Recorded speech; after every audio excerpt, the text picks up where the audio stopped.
about the power rule.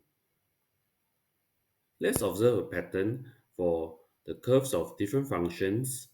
We have y equals x squared, y equals x cubed, and y equals x to the power 4. Notice that for y equals x squared, you got this dy dx, and so on and so forth. Let's say if n is a constant, and if I generalize it to y equals to x to the power n, what will dy dx be? Notice the pattern.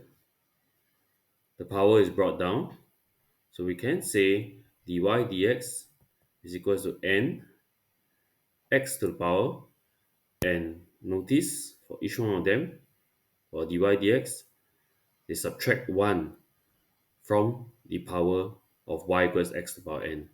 So we have x to the power n minus 1. So we apply the power rule to different functions. So we call dy dx the derivative or the derived function. So let's say we want to differentiate y equals x to the power 5. Same thing, we bring the power down, 5, x to the power of, subtract 1 from the power. We got 5 x to the power 4. Let's do so for the next one. Bring down power, 6 x to the power of 5. Subtract 1 from the power. So what about we want to differentiate x? Do we have a power there? So just write 1, bring the power down, 1, x to the power of, subtract 1 from the power, we got 0. X to the power 0 equals to? Yes, it's 1. So differentiate x, we'll get 1. You try all the try questions, try 1.1, 1.2, 1.3 on the SLS. So let's move to the next one, 1.2. So we got a power rule here, and let's just do a quick recap on negative indices. Realize that we have learned a to the power negative n equals to 1 over a to the power n.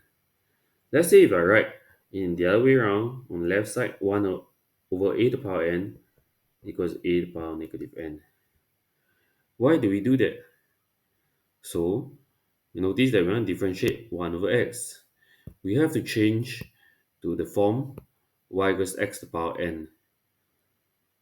So, I must change it to the index notation form where you got a base and the index, which is what is above here, highlighted in yellow.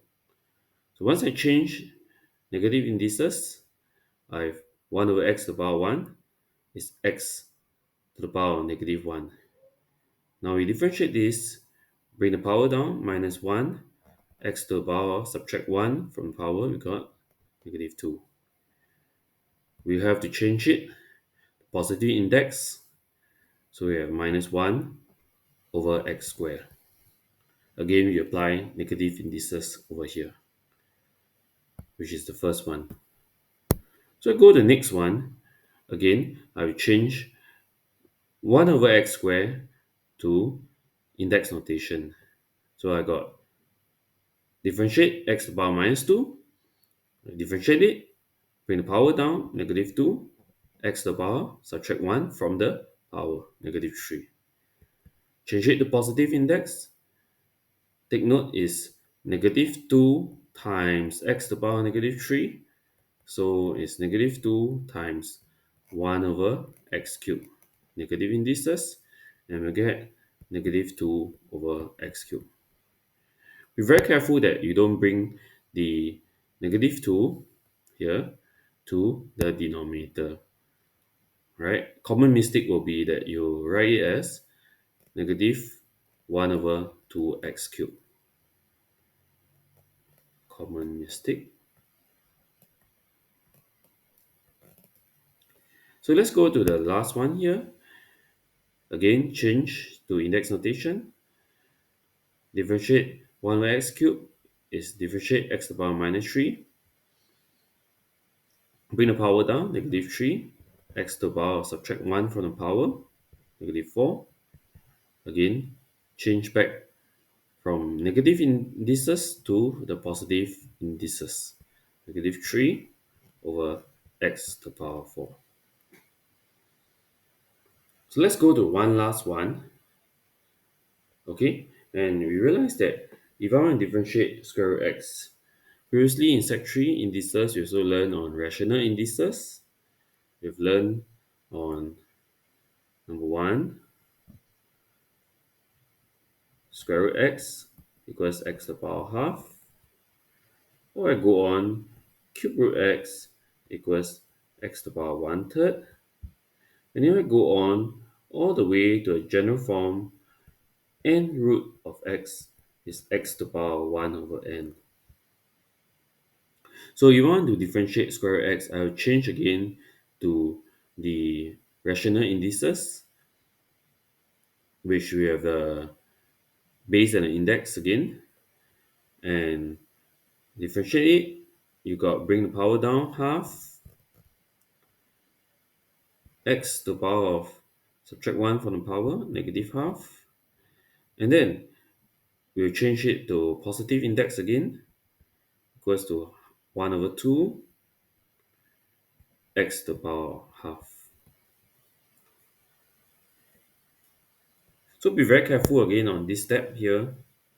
There is half times x to the power negative half,